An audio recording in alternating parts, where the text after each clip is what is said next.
Uṭṭhānenappamādena saṃyamena damena Dīpaṃ kayirātha medhāvī ogho nābhikīrati. So the best way to understand this verse is to start here in the second line, which is actually the third gatha. And the reason for that is this is the first verb. It's really the main verb. There are two verbs here, and there's one in this fourth gatha. And we'll talk about that one in a minute, but it's part of a relative clause. So it's not going to be the main verb. So here is our main verb, kayirātha. It is actually from karoti. I wrote down third here. It is not. It is clearly not. It's the second person plural optative. And there are a lot of other forms of this, but this is the form we encounter here. It is one of the optative forms. And being second person plural, you all. And for the optative, we could understand this as maybe should. You should make. And the you is further spelled out here as medhāvī. This is the masculine nominative plural, medhavin. Actually, I think if you look that up in the Pali English dictionary, they put it like that. Not with parentheses, but it would be listed like that. And this long I is our plural marker here. O wise ones. And I also, just because I didn't want to forget, in this Vagga, this second chapter here, we've been talking about pandita, wise ones, and dhīra, wise ones. So another word for wise people here. This verse is addressing wise people. O wise ones, you should make. And now here, this is really interesting. This is the first time this comes up in the Dhammapada, and it won't be the last. This word Dīpaṃ. The interesting thing about this is that it has two very different meanings. And that's because this Pali word is found in Sanskrit, or that's a bad way to put it. This Pali word in Sanskrit is two different words, and they're very different. So you have one word, dīpa, in Sanskrit, which means lamp, and then another word, dvīpa, which means island. And by the way, in the Thai language, they use this word, they pronounce it as tawip, and they use it to mean continent, actually. And I think even in Jambu dvīpa is the word like the island, the big island of the, what is it, like a rose apple? Someone can let me know. But basically that is the word for what we would call India, that landmass called India. So anyway, a dvīpa doesn't have to be a tiny, tiny little island. But in Pali, this word, again, Dīpaṃ, it has these two meanings. So we have to kind of think about which one it means.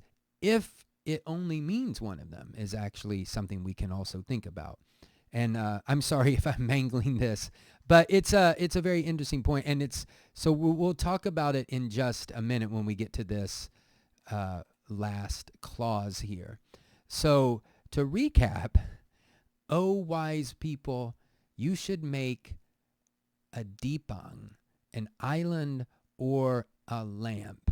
And usually this is taken as you should make yourselves into something like that. You should make an island, of yourselves, or a lamp of yourselves.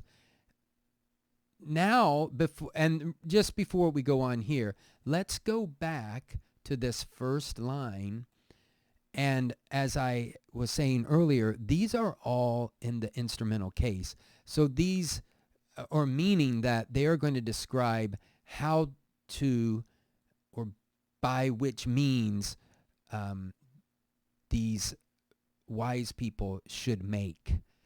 And so we'll go here. The first one, when I first saw this long conglomeration. I didn't quite, it threw me for a minute. I will not lie to you. Uṭṭhānenappamādena. Now, really, all that's happening here is this. Uṭṭhānenappamādena. It's just these two words put together, and I think I put it here. So this has come up a lot already, I think. I'm not sure in the Dhammapada series, certainly in daily Pali reading, that sometimes, or usually when two short us come together, they're going to produce a long ah. But if this long is followed by two consonants, it's going to just become an In other words, Pali, you don't normally see a long vowel and then two consonants. So we'll just go in order. Uṭṭhānena. By means of uṭṭhāna, or this rising up, literally, energy, zeal. And I say literally because this word came up in verse 24. It didn't really talk about it being ut and ṣṭhā. Ṣṭhā meaning to stand. This is like to stand up. So from standing up, by means of standing up, or what comes from standing up, energy and zeal. And then by means of appamādena, we've talked about that a lot, thoughtfulness, carefulness, vigilance, not just doing your own thing. By means of saṃyamena, or I should say by means of saṃyamena, restraint, self-control, abstinence, and by means of Dhamma. Now this isn't Dhamma, this isn't Dharma, this is Dhamma, by taming, subduing, moderation, self-control. And this and here at the end is just, you might expect more chas, but remember this is poetry, but we get a cha here. And sometimes when the Buddha gives us long lists like this, there's no cha at all. So again, O wise ones, you should make an island or lamp of yourselves by means of self-control or moderation, by means of restraint, by means of thoughtfulness, by means of zeal and energy. Obviously, if we were actually translating this and not just seeing how it fits together, we're using English to talk about the Pali to see how the Pali fits together here.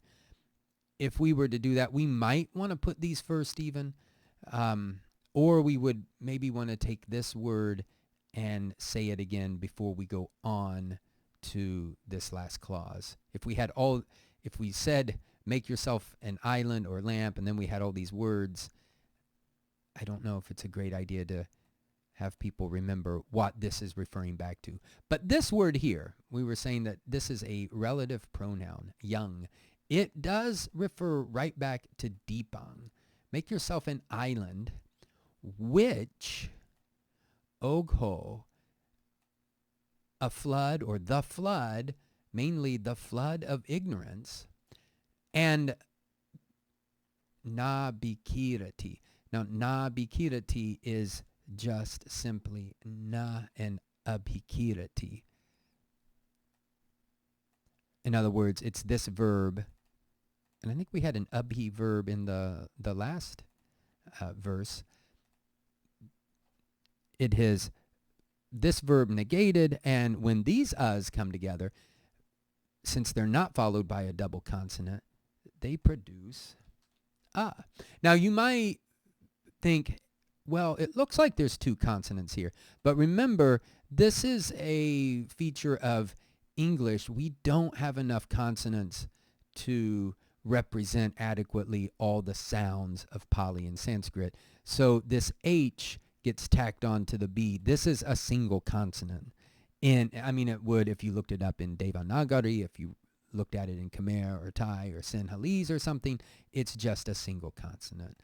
But again, in English, we have to come up with a system to show and this H is showing us what's going on. This isn't aspirated, so it's not really B, but B, something like that. So the an island which the flood of ignorance will not, or,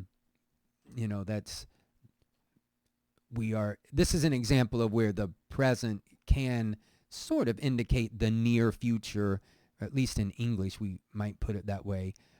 And the flood of ignorance won't maybe overwhelm or destroy or cover over or crush. Now, when we think about this verb here, this nābhikīrati, I'm not so sure. I don't know how literal this word sprinkle is, so some others out there might want to tell me.